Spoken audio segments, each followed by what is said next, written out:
The early morning sun cast long shadows across Harold Thompson's carefully tended garden as the 93-year-old veteran moved slowly but purposefully among his beloved flowers. His weathered hands, marked by age spots and old scars, gently touched the soft petals of the red roses he had planted in memory of his late wife, Martha.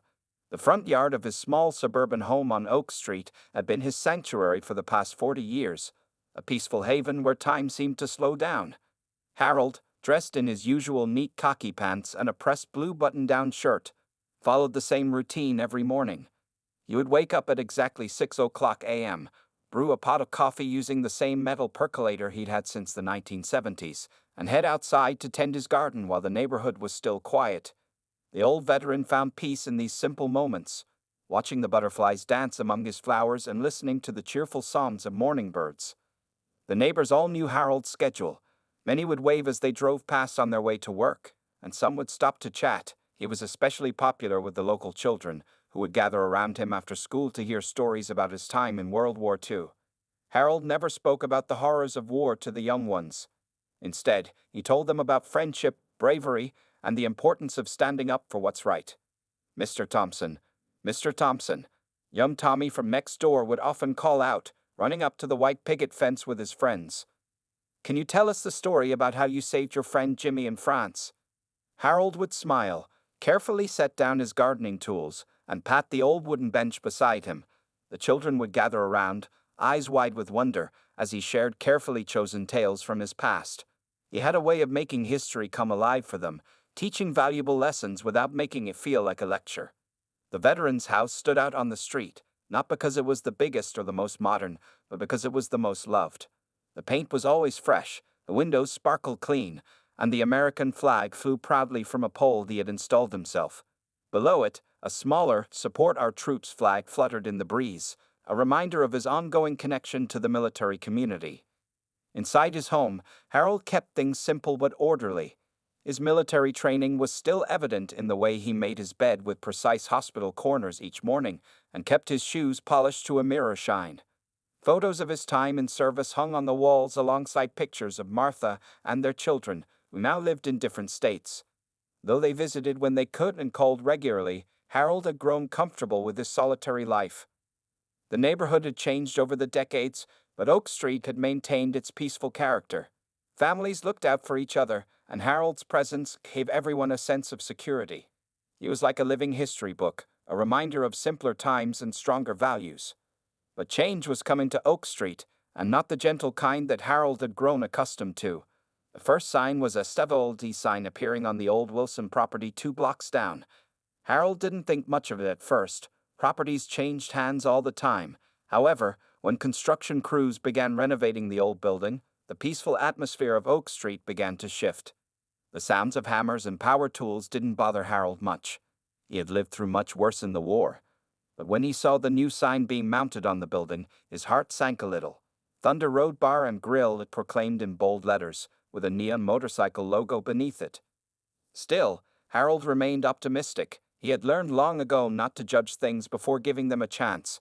Every new neighbor deserves a fair shot, he would often say. He even considered baking one of Martha's old recipes to welcome the new business owners to the neighborhood. That first week, as Harold worked in his garden, he noticed more and more motorcycles rumbling past his house. The quiet mornings he cherished began to fill with the sound of revving engines. At night, loud music drifted down the street, and sometimes he could hear shouting and laughter until the early hours. Harold tried to adapt, just as he had adapted to so many changes in his long life. He bought earplugs for sleeping and started gardening a little earlier to avoid the noise. But as he stood at his front window one evening, watching a group of leather-clad bikers roar past his house for the third time that hour, he couldn't shake the feeling that the peaceful life he had built on Oak Street was about to face its greatest test yet. The trouble began on a warm Tuesday afternoon, 3 weeks after Thunder Road Bar and Grill opened its doors. Harold was carefully trimming his hedge when he heard the loud rumble of motorcycles approaching. Unlike the usual passing traffic, these bikes slowed down in front of his house. Through the branches, he could see 3 young men on large black motorcycles, their leather jackets decorated with patches he didn't recognize. "Hey, look at this place," one of them called out, his voice carrying clearly across the yard. "It's like stepping into a time machine." The others laughed, and Harold noticed how they kept looking at his "Support Our Troops" flag. The men parked their motorcycles halfway on his sidewalk, their heavy boots crushing the row of petunias Harold had planted just last week. He straightened up slowly, his joints protesting the movement, and walked toward them with as much dignity as his aged frame would allow. "Afternoon, gentlemen," Harold said politely, though his heart was beating faster than usual. "I'd appreciate it if you could move your bikes off my flowers." He gestured to the crushed petunias with his gardening shears, which he quickly lowered when he saw how the youngest biker tensed up. The tallest of the three, a man with a skull tattoo on his neck, smirked. "What's the matter, old-timer? Don't like sharing your sidewalk?" His friends snickered, and one of them deliberately backed his motorcycle further into the flower bed.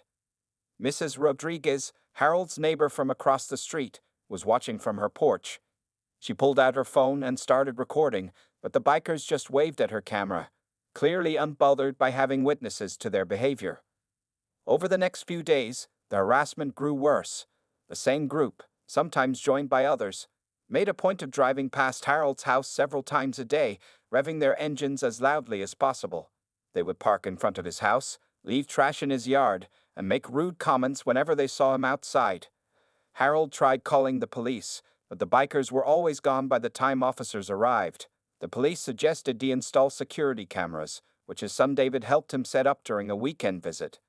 "Dad, maybe you should come stay with us for a while," David suggested, worried about leaving his father alone. But Harold refused to leave.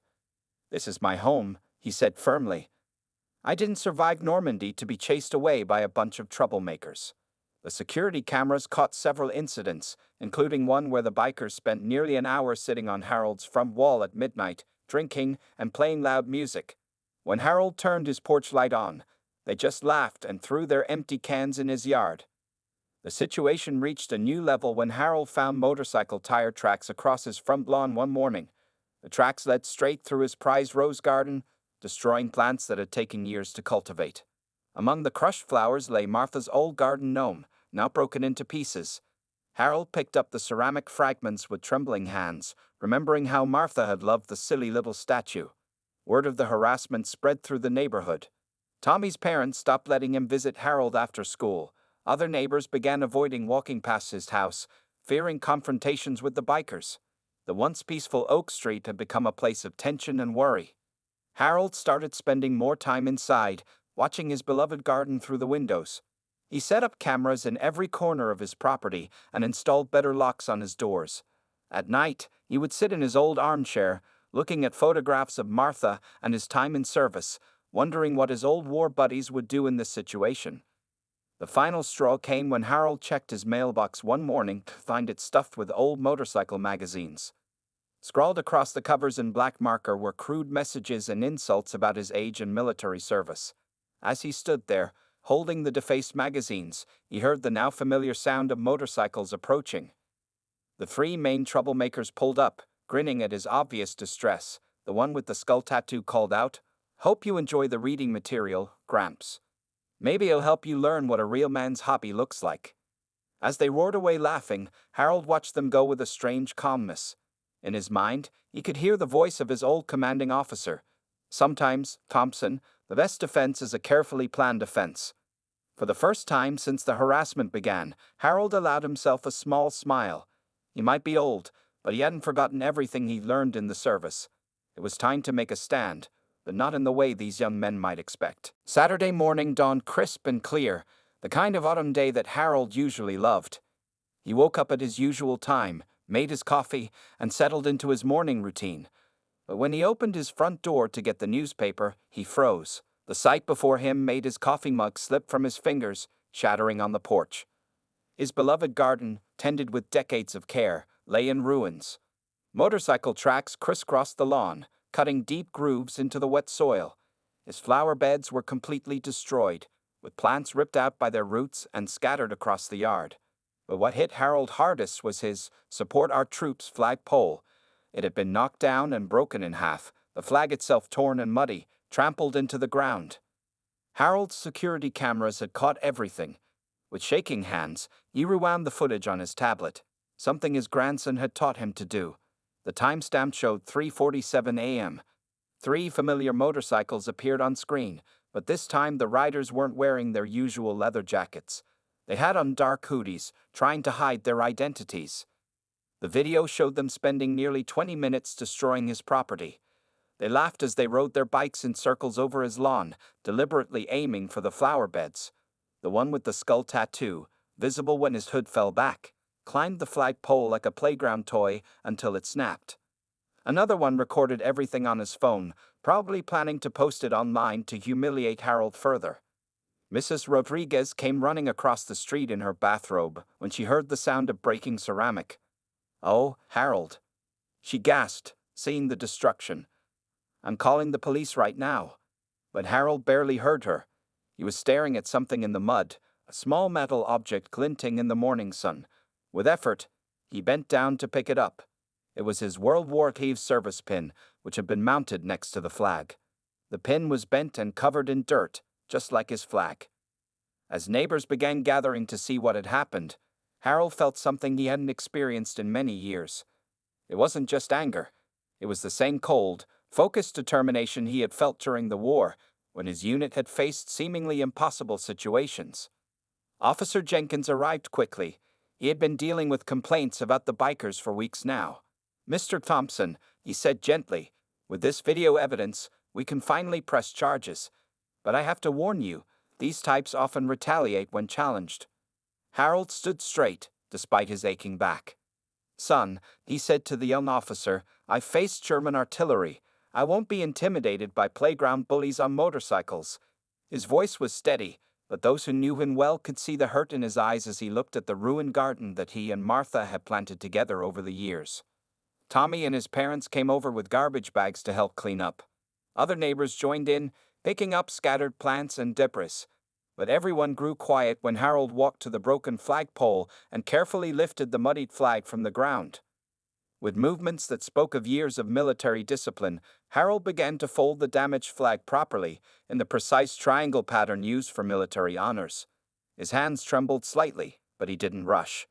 Everyone watched in respectful silence. "Mr. Thompson," Tommy said quietly, "why are you folding it so carefully? It's all torn up now." Harold looked at the boy, his eyes filled with a determination that made him seem younger somehow. "Because, Tommy, showing respect isn't just for things that are perfect. It's most important when things are broken." He tucked the last fold in place and held the triangle close to his chest. "And sometimes, the things that look broken are the ones most worth fighting for." As Harold walked back into his house carrying the folded flag, he passed his hall mirror. The reflection showed not a defeated old man, but a veteran standing tall, his jaw set with purpose. He placed the folded flag on his mantel, next to a photograph of his old military unit. Opening his desk drawer, Harold pulled out a small notebook that hadn't seen use in decades. In it were names and phone numbers, connections from a lifetime of service that he had maintained but never needed to call upon, until now. "Time to show these boys," he muttered to himself, reaching for his phone. "What happens when you push a veteran too far?" News of the vandalism spread quickly through the small town. Local reporter Sarah Chen arrived at Harold's house Monday morning, initially planning to write a simple story about neighborhood vandalism. What she discovered instead would change everything. "Mr. Thompson," Sarah said, sitting in Harold's living room with her notebook open, "I understand you're a World War II veteran." She glanced at the carefully folded, damaged flag on the mantel. Harold nodded slowly, then stood up and walked to a dusty trunk in the corner. "Most folks around here just know me as the old gardener," he said, unlocking the trunk with a key he kept on a chain around his neck. "Never saw much reason to talk about the past."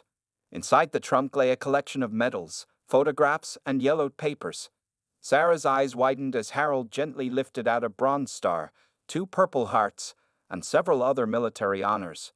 But it was a particular photograph that caught her attention. A young Harold standing with a group of tough-looking men, all wearing distinctive patches she didn't recognize. "That was my unit," Harold explained, his voice growing stronger with the memory. "We were called the Silent Hawks. Official records listed us as a regular infantry unit, but we were something different." He pointed to different faces in the photo. "Special operations. We handled the missions that needed brains more than bullets." Sarah leaned closer to the photograph. "What kind of missions, Mr. Thompson?" Conflict resolution, we called it, Harold said, a slight smile crossing his face. When brute force wouldn't work, they sent us. We specialized in psychological operations, strategic planning, and turning bad situations around without bloodshed when possible. He paused, looking at the old photo. Sometimes the smartest way to win a fight is to make your opponent defeat himself. As Sarah took notes, Harold's neighbor, Mr. Martinez, knocked on the door. He was a military history buff, and his eyes nearly popped out of his head when he saw the medals spread on the coffee table. Harold, he gasped, is that the distinguished unit citation? And those patches, I've read about your unit. Mr. Martinez quickly explained to Sarah how the Silent Hawks have become legendary among military historians. They were known for resolving complex situations that seemed impossible to handle through conventional means. Their most famous mission involved convincing an entire enemy unit to surrender without firing a single shot. There was this one time in France, Harold said quietly, pulling out another photograph.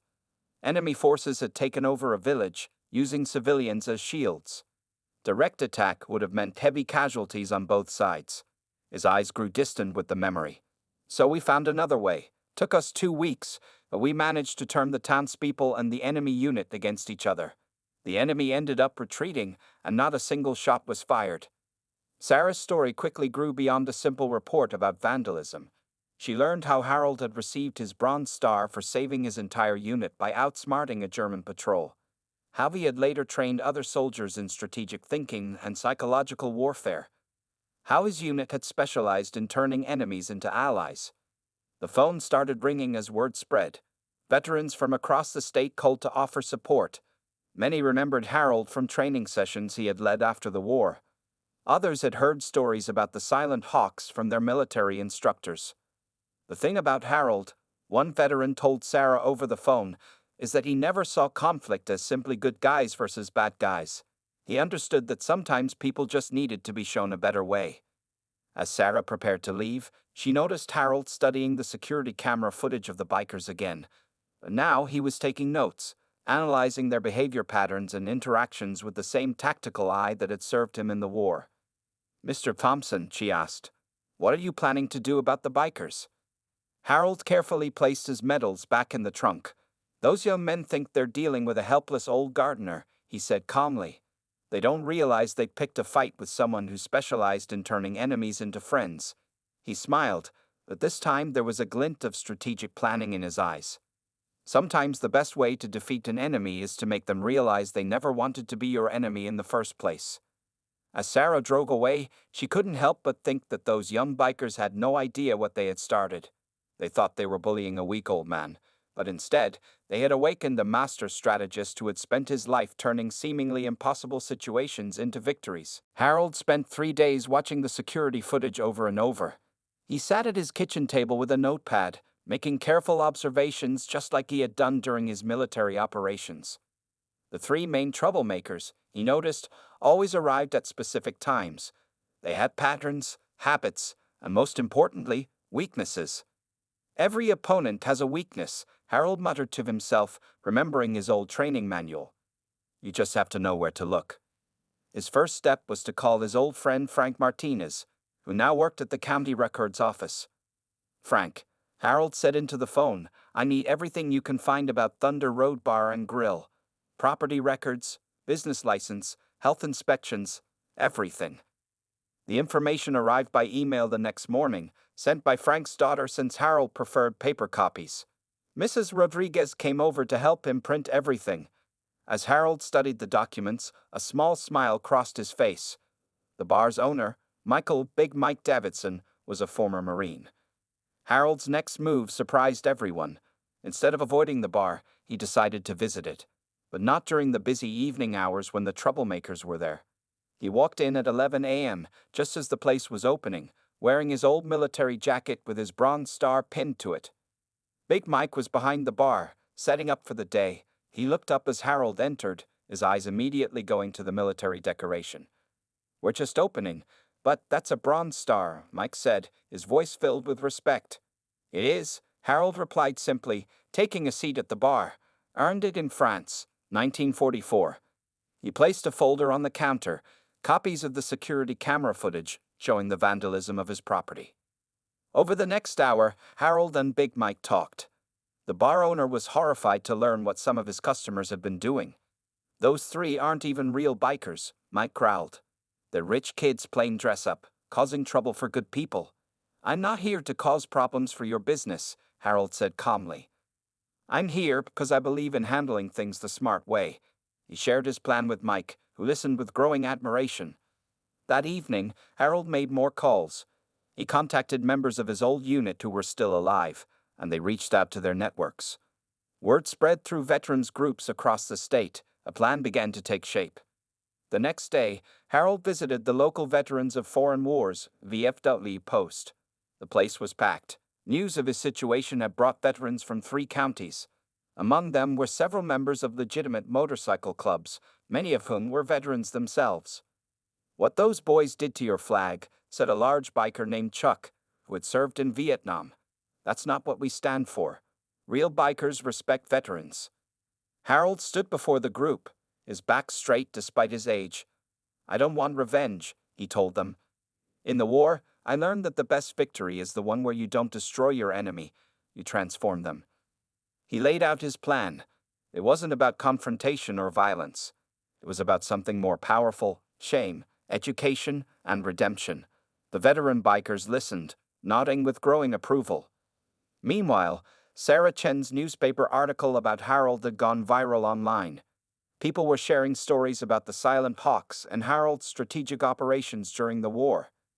The 3 young troublemakers had no idea they had attracted the attention of veteran groups across the country. Harold's final preparation was to install one more security camera, but this one was different. It could stream live video to a website where veterans could monitor his property in real time. He also placed a new flagpole in his yard, stronger than the old one, with both the American flag and a new "Support Our Troops" flag flying proudly. "Now," Harold said, looking at his security monitors that evening, "we wait. Every good strategy needs perfect timing." He checked his phone, which was filled with messages from veterans ready to help. The pieces were in place. All that remained was for the troublemakers to make their next move. In his military days, Harold had learned that the best trap isn't the one that catches your opponent. It's the one that makes them realize they've been walking the wrong path all along. As he looked at the new flags waving in the evening breeze, he knew that these young men were about to learn an important lesson about respect, honor, and the consequences of their actions. The following Saturday evening, Harold put on his full military dress uniform. Every button was polished, every medal carefully positioned. He looked at himself in the mirror, straightening his Bronze Star. At 93, the uniform was a bit loose on his frame, but he still carried himself with military bearing. The sound of motorcycles rumbled through the neighborhood as Harold walked slowly, but purposefully, toward Thunder Road Bar and Grill. The parking lot was full of bikes, and heads turned as the elderly veteran approached the entrance. Even the 3 troublemakers, who were lounging near their motorcycles, fell silent at the sight. "What's the old man doing here?" The one with the skull tattoo sneered, but his voice carried a hint of uncertainty. The uniform and medals commanded attention, and other bikers in the lot were showing visible respect. Harold walked straight past them and into the bar. The usual Saturday night crowd went quiet as he entered. Big Mike stood behind the bar, giving a slight nod. Everything was ready. "Evening, everyone," Harold said, his voice carrying clearly through the silence. "I'm here to tell you a story." He moved to the small stage where bands usually played. The spotlight hit his medals, making them gleam. 40 years ago, Harold began, "I met a young man in a VA hospital. He was angry at the world, causing trouble wherever he went." The bar remained silent, everyone listening. He rode a motorcycle too. Said it helped him outrun his memories of Vietnam. The 3 troublemakers had followed him inside, standing near the door with uncomfortable expressions. They hadn't expected this. "That young man became one of my closest friends," Harold continued. "He taught me that sometimes the toughest-looking people are fighting the hardest battles inside." He looked directly at the 3 young men. "And sometimes the people who act the strongest are the ones most afraid of appearing weak." Chuck, the Vietnam veteran from the VFW, stepped forward from the crowd. "I was that young man," he said, his voice rough with emotion. "Before I met Harold, I was headed for prison or worse. He showed me a better way." More veterans began standing up around the bar. There were dozens of them, some in motorcycle gear, others in civilian clothes. Each one shared a brief story about serving their country, about struggle, about finding respect and purpose. The three troublemakers shifted uncomfortably. The skull-tattooed leader, trying to maintain his tough image, called out, "What's this got to do with us?" "Everything," Harold replied calmly, "because right now, you're standing in a room full of real tough guys, men and women who fought for this country, and every single one of them is ashamed of how you've been acting." Big Mike stepped out from behind the bar. "Those colors you're wearing," he said, pointing to their leather jackets, "they're supposed to mean something. Respect. Brotherhood. Not bullying old men and destroying flags that people died defending." The youngest of the three troublemakers suddenly pulled off his jacket. "I'm out," he said quietly. "This isn't what I signed up for." He walked over to Harold and extended his hand. "I'm sorry, sir. My grandfather was in Vietnam. He'd be ashamed of what I've done." The second troublemaker followed, leaving only the one with the skull tattoo. He looked around the bar, seeing nothing but disappointed faces. Veterans young and old, bikers tough and tougher, all united in their respect for the elderly man in uniform. "You have a choice, son," Harold said gently. "You can keep going down this path, or you can learn what real strength looks like." He gestured to the crowd. Everyone here had to make that choice at some point. The leader's tough facade cracked. His shoulders slumped, and for the first time, everyone could see how young he really was. "My dad," he said, his voice barely audible. "He served in Iraq. Haven't spoken to him in years. Been trying to prove I'm tough enough without him." Harold walked over and put a hand on the young man's shoulder. "Being tough isn't about destroying things," he said. "It's about having the strength to build things up, to admit when you're wrong, to show respect." The bar erupted in approval as the young man finally took off his jacket. Big Mike raised his voice over the crowd. "First round's on the house. Let's show these young men what real brotherhood looks like." And so began one of the most unusual evenings in Thunder Road's history. Old veterans shared stories with young troublemakers. Bikers taught them about real motorcycle culture and respect. Harold sat at the bar, watching as bridges were built and lessons were learned, just as he had planned all along. The next morning dawned bright and clear, but things on Oak Street were already very different. Harold was drinking his morning coffee on the porch when he heard motorcycles approaching.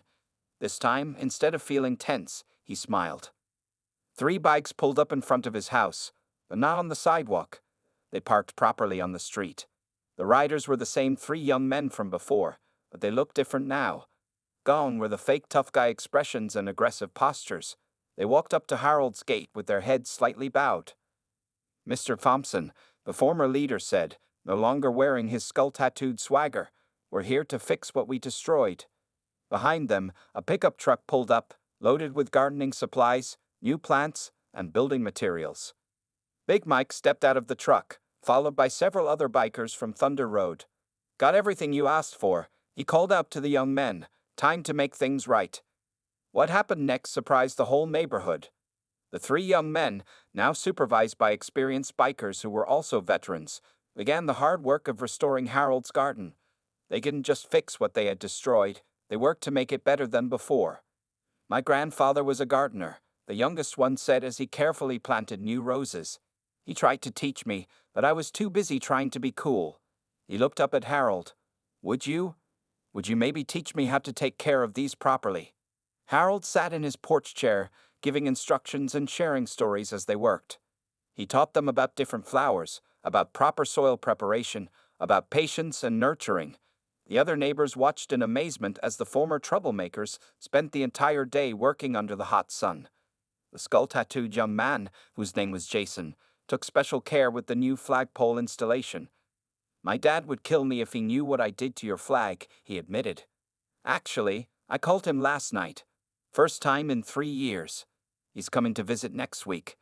By late afternoon, the transformation was remarkable. The garden was restored, with new flowers planted in careful arrangements. The flagpole stood taller and stronger than before, with both the American flag and "Support Our Troops" flag flying proudly. The young men had even installed solar-powered lights to illuminate the flags at night. But the biggest transformation wasn't in the garden. It was in the 3 young men themselves. As they worked, they listened to stories from Harold and the other veterans. They learned about real courage, about honor, about what it truly means to be strong. You know what the hardest part of being in combat was? Harold asked them as they sat resting. It wasn't facing the enemy. It was watching out for your brothers, making sure everyone came home. Real strength is about protecting others, not intimidating them. The local news crew showed up, having heard about the transformation. Sarah Chen interviewed the young men, who publicly apologized for their actions. But they went further than just apologizing. "We want to start a program," Jason announced on camera. "Working with Thunder Road and the VFW, we're going to help maintain the yards of elderly veterans in our community. We're calling it Operation Respect." Big Mike stepped forward, putting his hand on Jason's shoulder. "Thunder Road is going to sponsor it," he added. "Every Saturday, riders can volunteer to help. These 3 young men will be leading the program." Harold watched from his porch as the interview continued. Mrs. Rodriguez brought him a fresh cup of coffee and sat with him. "You planned this all along, didn't you?" she asked with a smile. "Turning those troublemakers into community leaders?" Harold sipped his coffee, watching as the young men excitedly explained their new program to the news crew. "In war," he said quietly, "I learned that the greatest victory isn't destroying your enemy. It's turning them into allies." As evening approached, the 3 young men said goodbye, promising to return next weekend to check on the new plants. They rode away on their motorcycles, but quietly this time, showing respect for the neighborhood. Harold stood at his gate, looking at his restored and improved garden. The flags fluttered in the evening breeze, their new solar lights beginning to glow as the sun set. Sometimes, he thought, the best way to serve justice isn't through punishment, but through transformation. 1 year later, Oak Street looked very different. Harold's garden had become more beautiful than ever, with new flowers blooming and careful landscaping that showed both professional skill and loving attention. But the changes went far beyond just one garden. Every Saturday morning, the sound of motorcycles could still be heard on Oak Street. But now, instead of causing worry, these sounds brought smiles to people's faces. Operation Respect had grown beyond anyone's expectations. What started with 3 reformed troublemakers had turned into a movement that spread across the entire state. On this particular Saturday morning, Harold sat in his favorite porch chair, watching as dozens of bikes parked carefully along the street. Jason, no longer sporting his skull tattoo but instead wearing a neat Operation Respect vest, was organizing teams of volunteers. "Team 1, you're headed to Mrs. Wilson's place on Maple Drive," Jason called out, checking his clipboard. "She needs her gutters cleaned and some garden work. Team 2, you're with Mr. Rodriguez for his fence repair." The youngest of the former troublemakers, now known as Garden Mike, due to his newfound passion for horticulture, was teaching a group of new volunteers about proper plant care in Harold's garden. "See how Mr. Thompson taught us to arrange the flowers?" he explained.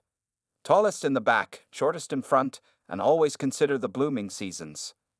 Thunder Road Bar and Grill had transformed too.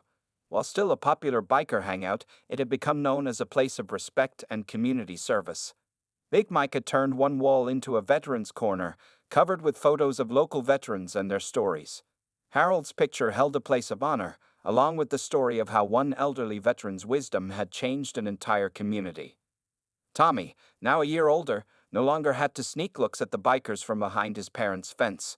Instead, he was proudly wearing a junior volunteer t-shirt, helping to pass out water bottles to the workers. His parents, like many others in the neighborhood, had completely changed their view of the motorcycle community. "Harold," Sarah Chen called out, walking up his path with her camera. She had continued following the story over the past year. "Ready for the big announcement?" Harold nodded, smiling. Today was special. The mayor was coming to make it official. As if on cue, police escorts appeared at the end of the street, leading a small procession of official vehicles. The mayor stepped out, accompanied by city council members and, to everyone's surprise, the state governor. They had a proclamation to make. But first, Jason and his 2 friends stepped forward to unveil something they had kept secret from Harold. On the corner of Oak Street and Main, a new sign was unveiled. Harold Thompson Way. Below it, a smaller sign read, "Home of Operation Respect, where community grows." "Mr. Thompson," the governor announced, "your story has inspired similar programs in 12 other states. What started here on Oak Street has become a national movement of veterans and bikers working together to help their communities. Harold tried to speak, but found himself too moved by the moment. Jason stepped up beside him, gently supporting the elderly veteran's arm. "Everything we are today," Jason said into the microphone, "we owe to this man. He could have had us arrested. Instead, he showed us a better way to live." The crowd cheered as Harold was presented with a special award for community service. But the biggest surprise was yet to come. From down the street came the rumble of hundreds of motorcycles. The annual Veterans Honor Ride, which now brought riders from across the country, was about to begin. Leading the parade was Jason's father, who had not only reconciled with his son but had become an active part of Operation Respect. Behind him rode hundreds of bikers, many of them veterans, all of them there to honor the elderly veteran who had turned conflict into community. As the parade passed his house, every rider saluted Harold. The flags in his garden, still illuminated at night by those solar lights installed a year ago, waved in the breeze as if returning the salute. Mrs. Rodriguez leaned over to Tommy, who was watching in awe. "You know," she said, "sometimes the biggest changes start with just one person refusing to fight hate with hate." Harold watched it all from his porch, his eyes bright with tears of joy. In all his years of military service, in all his strategic victories, nothing had ever felt as meaningful as this, seeing how wisdom, patience, and understanding could transform not just 3 young lives, but an entire community. The garden that had once been a battlefield had become a symbol of growth, change, and the power of choosing understanding over anger. And every flower that bloomed there told the story of how one veteran's greatest victory came not from defeating enemies, but from turning them into friends.